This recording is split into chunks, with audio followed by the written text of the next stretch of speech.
The statistics are absolutely staggering, and nobody talks about them.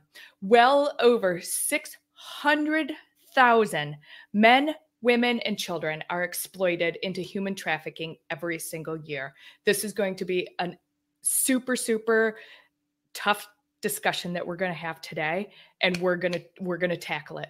Please, please, please share this out with your people now. Get them on board. Our youngest children are being sold into prostitution, labor, begging, criminality, domestic servitude, marriage, and even organ harvesting. It's sickening. With the top 5 cities in the U.S.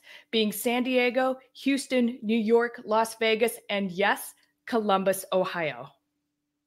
The only way to transcend and connect the reach with them is through love. Today, we're going to be talking about this massive, massive impact that nobody knows about. The victims, the vulnerability, the veracity, the voice, the truth, and the love that permeates and spreads through all humans' existence. That's what we're going to talk about today, because without this, our guest today believes full-heartedly that we as a human race will become extinct. Today's going to be a tough conversation, people. We all need to hear it. Wherever you're watching from, thank you so much. We very much appreciate you. If by chance there's a link above you in the feed, go ahead and click that. Come on over to our platform here. We'll be able to see you and see your comments here. And again, please share this with your people, your tribe, your family, your people you love. We are live on the Erin Strayer Show, where we are all about promoting, cultivating, and expanding amazing female entrepreneurs that are out in the world doing amazing things. This lady today is in the trenches, and this is a hot topic and a huge pain point that we're going to be talking about today. The cool thing, we have some options and some workarounds to this very challenge that we face every single day. I'm your host, Erin Strayer, and recovering corporates and entrepreneurs hire me to get them business beyond the basics, because most of them are indecisive. They're held hostage by their own fear and have settled for average. So I help them keep on track by setting attainable goals, plugging gaping holes in their business and personal lives, and taking their dreams to reality. Bottom line, I provide peak performance scaling strategies for growth-minded entrepreneurs. This lady is on a trajectory up. I cannot wait for you to meet her. If you want to reach out to me, I'm at erinstrayer.com. This show is not about me. This show is about our guest. Having obtained both bachelor's degrees in nursing and physical and biological anthropology and an MBA in healthcare administration, Esther Flores has traveled the world serving homeless camps, rehabilitating trafficked women, and providing free medical service. She has chosen a life in the trenches versus a life in a clean, sterile environment to operate her vision and her commitment to the world, called One Divine Line to Health and 2 Safe Houses. These facilities in Columbus, Ohio, function solely by the support of the survivors of human trafficking, domestic violence, and addiction. She's a trailblazer. She's a pioneer. She is a warrior for those who need truth and a voice, and fully believing that the currency of love can and will be the ripple effect that reaches all the people and heals the world. She is beyond passionate. She is beyond brilliant, and I cannot wait for you to meet Esther Flores. Hello, friend. Love, sending love from Columbus. Hello. I'm so excited to have you here. I am so really excited to talk about this topic today, and I'm excited that you are the person that's going to be bringing this forward today, because you, with your incredible passion and your love and your desire to change the world and make a difference one at a time. Yes. It's huge. It's huge. It's huge. So you've chosen to step out and be in the trenches. What exactly does that mean when you say that? First of all, I want to thank you, Erin, for convincing me to come online and talk to you about this hot topic. And the fact that you passed my test yesterday It's really important for you to understand that you have given me an opportunity to explain what the trenches are. Mm-hmm. I understand that it's important to have legislative folks to advocate for the people that I represent. However, the same folks don't want to admit, especially in Columbus, that there is a problem. Are you aware that in these 30 minutes that we are chatting, there will be 60 people entering the dark world of human trafficking? It means children, means women, it means men, not only here in the United States, but internationally. Trenches mean having direct access, having the presence of someone who is breaking, someone who is hurting. And when I mean break, I'm talking about breaking from the inside to the outside, including breaking of their skin. And you and I know that the biggest or the largest organ in our body is our skin. And the sad thing about what I'm dealing with here is that the reason why people are involved in this dark world, it's because they have been coerced. Not one person, okay? Not one child, not one young lady, not one transgender person chose to be on the streets of Sullivan Avenue. Sullivan Avenue has become the hub, the epicenter of human trafficking and opiate addiction. And we've seen a migration. I was looking at the numbers and I'm getting overwhelmed because the numbers that we had last year were underreported. Mm-hmm. When it comes to human trafficking in the trenches, we have direct access. So I can't fabricate the numbers like some of the folks that get the millions. And I ask you if I can be honest, okay, who mm-hmm. play with the numbers because their numbers don't even come close to what we do. You know why? Because the trenches mean entering the trap houses. Trap houses are where they gather. Sometimes we're talking about abandoned buildings, okay, like houses or garages. Mm-hmm. Trenches also mean you interact with the dope dealer, okay? The dope dealer understands that their product is a person. And I am so frustrated to understand that here in America, the body of a woman is a commodity. It's just not a typical commodity. It's a hot commodity that can be transferred into financial currency. Being in the trenches also means, okay, going into the hospitals, going into the places where they are mistreated, you know. Being in the trenches is the fact that I have to be under seclusion right now because the people that I attract are considered prostitutes when I don't call them prostitutes. I call them destitute folks who lack love. You and I know that there's only two types of people, right? One who have love and one who lacks love. Mm-hmm. Okay? Two. And the fact of the matter is that being in the trenches, who do I have access to? Those who lack love. And what do I want to do, or what am I committed to do, is to be love in action.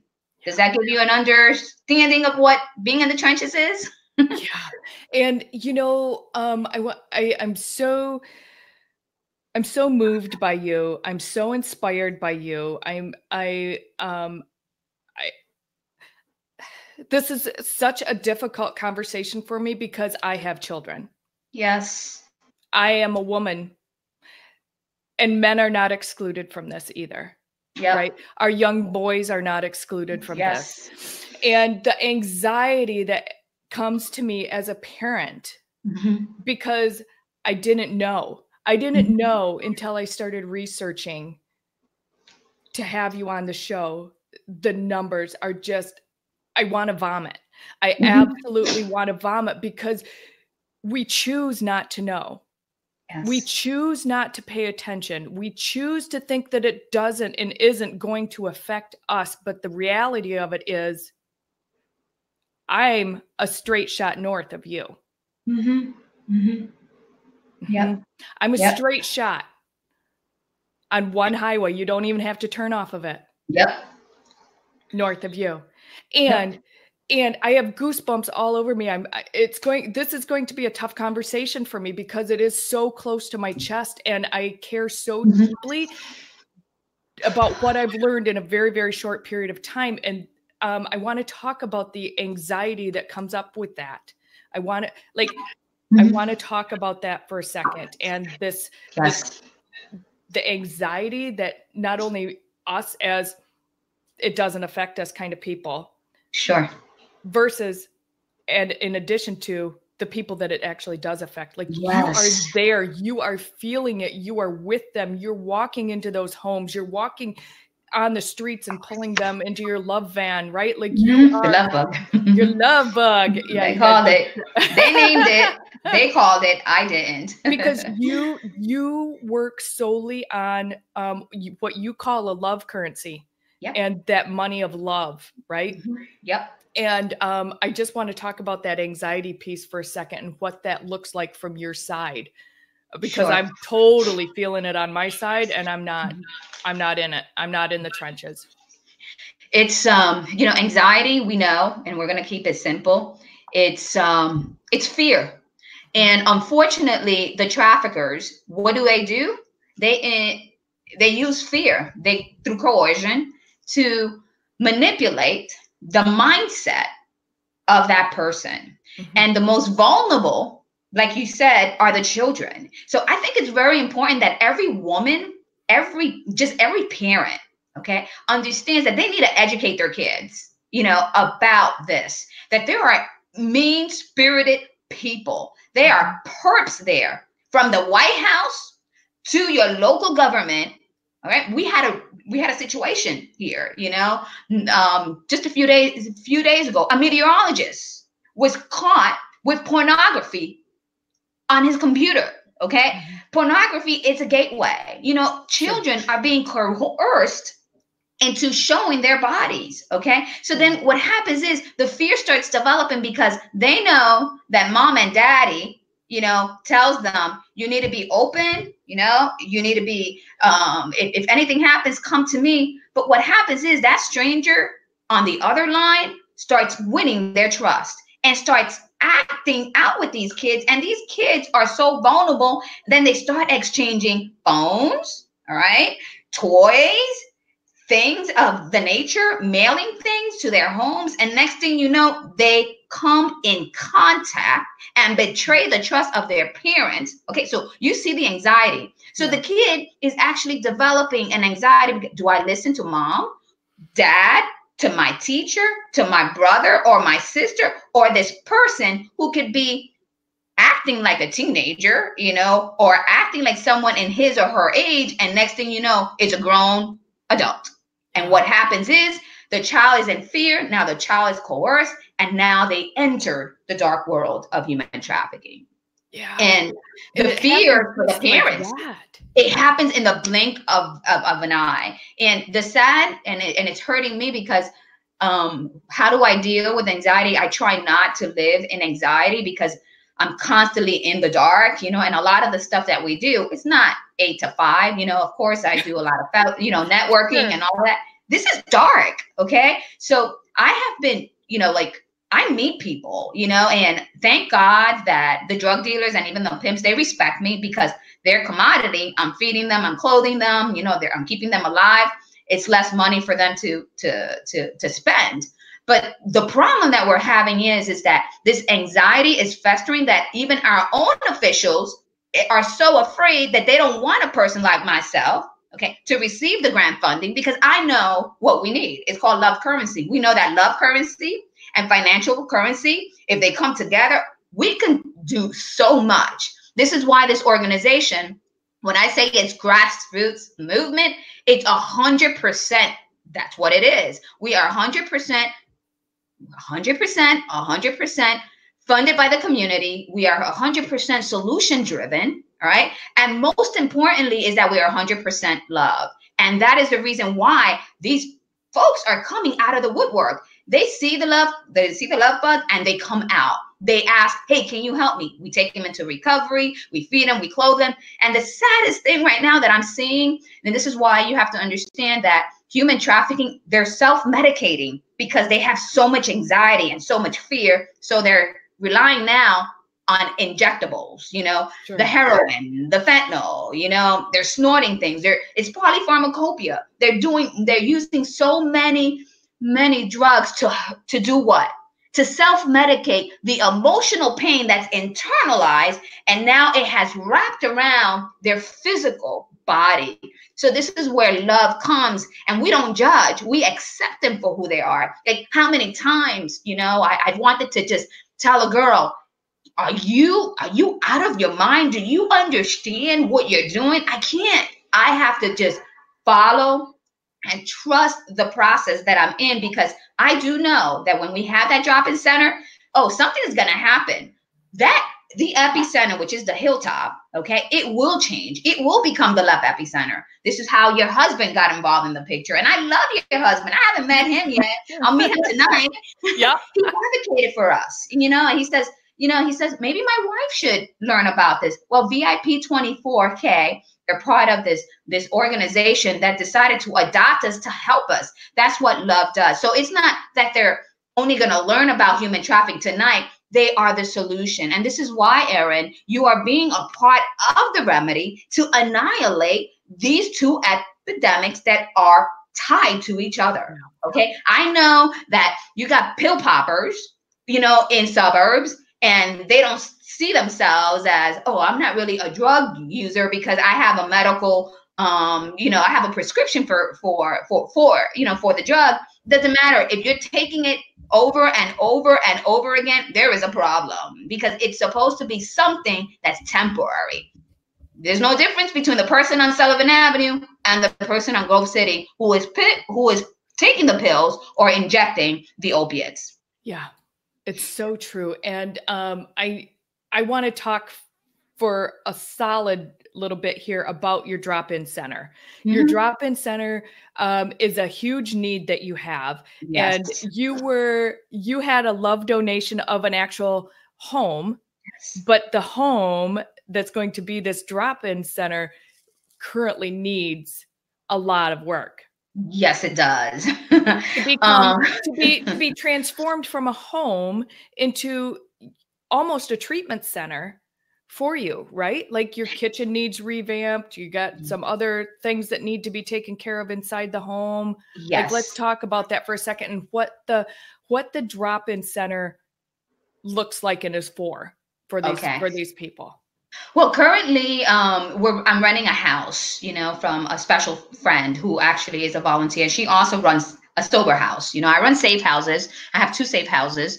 And like you said, we work with victims who are they're survivors. They're no longer victims. They're survivors of human trafficking, domestic violence, and they're in active recovery. Everybody that has entered the house has been affected by drugs, okay, especially opiates. So I got kicked out of a church. This is a reality. Okay. So you know, I'm a little radical. I draw people, you know, and the reason why I wear my bandana, so you understand, it's not because I want people to think that I'm, you know, because I do have gray hair now, especially in the last 4 years that I've been operating.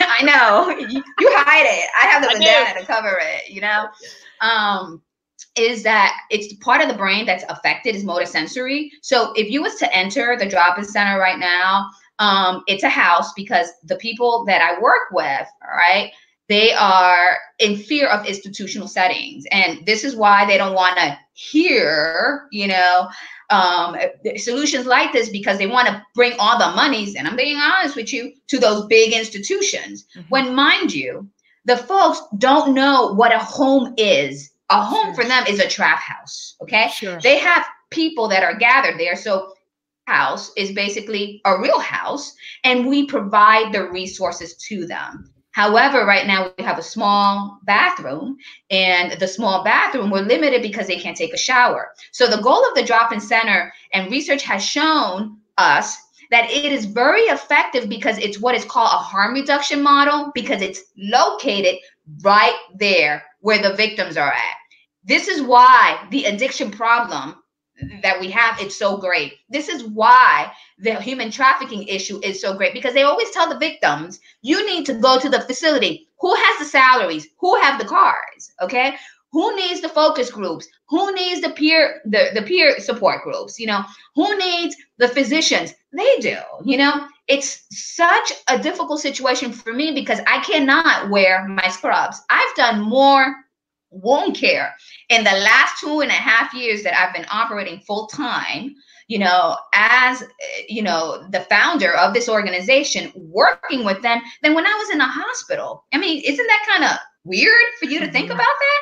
But they don't want to go to the hospital, because when they go to the hospital, you know what they do? They see an abscess. Sometimes they just want to work on the abscess without local anesthetic. That is the reason why we need the financial currency to renovate the place, so that they can have a place to shower, they can cook, you know, they can have the counseling, and they can be taken to the recovery, because they need people who they trust. They're not going to accept, you know, help from a random person. It's people like myself, like April, Di, and Marguerite, you know, and the people that are coming on board.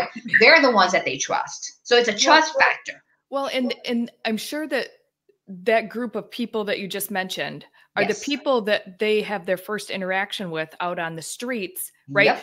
Those are your people that are in the trenches with you, that are going out, and they are searching and providing safety for these girls and women and children and men to come back to your facility, to get their wounds taken care of, to get a hot meal, to get a clean clothes, to take a shower, for goodness sake, right? Like some of these people, it's been weeks since they've had a shower. Absolutely. Or even rest. Like even at the drop-in center, it's illegal for them to sleep. But the fact is, like right now, we have comfortable couches. They can rest, they can sleep, you know, for a few hours. And we need to be operating full time, you know, and it's after hours. And I think that people need to understand that drop-in centers do work. It works abroad, and it is just mind-boggling for me that I've advocated for a drop-in center, you know, for 3 years, you know, Erin, and our officials here, they just ignore, because again, they want to keep it hush, and they don't want to provide, you know, the funding, because they know that the facts are, I have access to a lot more folks. So that you understand the statistics, is the fact that the National Hotline of Human Trafficking reported that there was only 219, you hear that, cases of human trafficking in the state of Ohio. That includes labor trafficking, that includes commercial, you know, that also includes the prostitution out on the streets. That is crazy. I mean, it is insane. Mind you, you know how many women we had access to, just the women alone? 1,250 women, you know, last year, 12 transgender. And let me give you a heads up right now. It is September, and we're getting close to it. We're not even in December. So I'm sure that what's happening right now is there's a cry for help. And that's why I said everybody that I come in contact, including the kids that are being affected, because we have orphan kids, you know, due to this crisis. And I know of kids that come to the drop-in center because their mothers trust us, because they know we're not going to take the kids away from them. We're going to love them. We're going to feed them. Is the fact that they're telling me, set me free, Esther. Set me free, Erin. Whoever is listening to you, it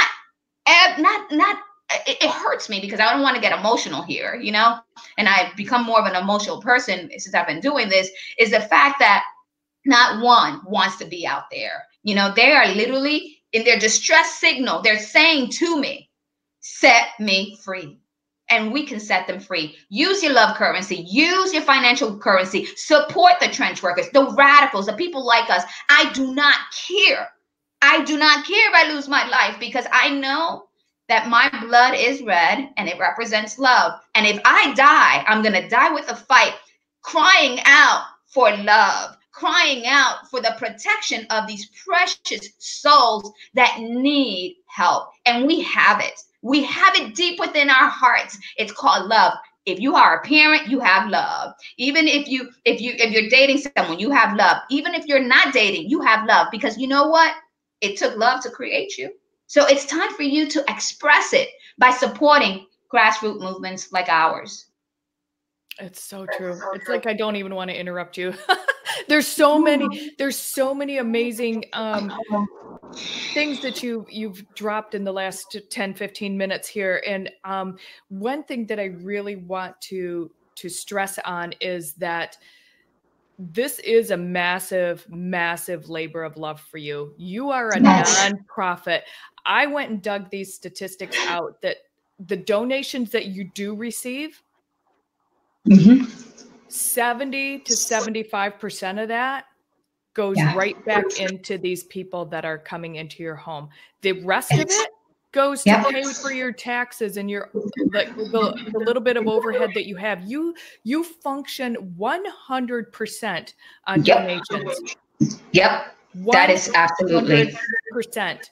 And the amount of people, 1,250 people that you served on donations alone. So what kind of things does the drop-in center need? What are they looking for as far as donational things? Like, are you looking for, because I know you do a lot of small wound repair and those kind of medical things, because you're a nurse, you can do those things and take care of the people. And do you accept, boxes of Band-Aids and, triple antibiotic cream and, those kind of over-the-counter medical supplies, ACE bandages and those kind of things.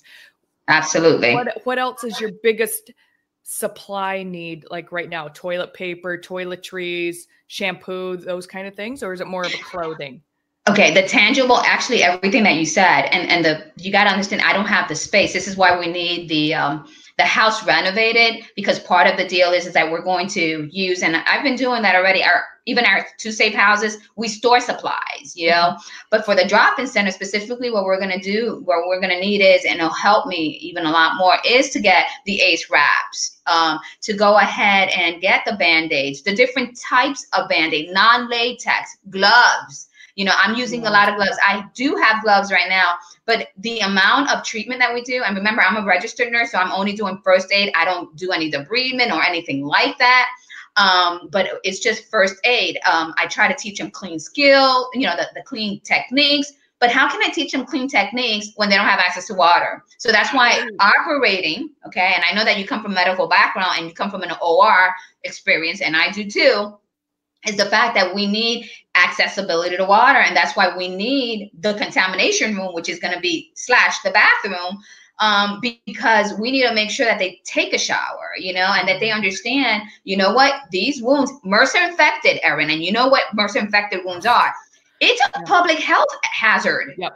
Our officials don't hear about it. And I'm having access to it. Of course, I do the universal precaution and the nurses that volunteer, but those are the basic things. We need the toiletries, everything has to be, toiletries that are travel size, the conditioner, the toothbrush and all of that, but most importantly, what I need is right now, and I have to be honest, is the money for the renovation of the kitchen and the bathroom.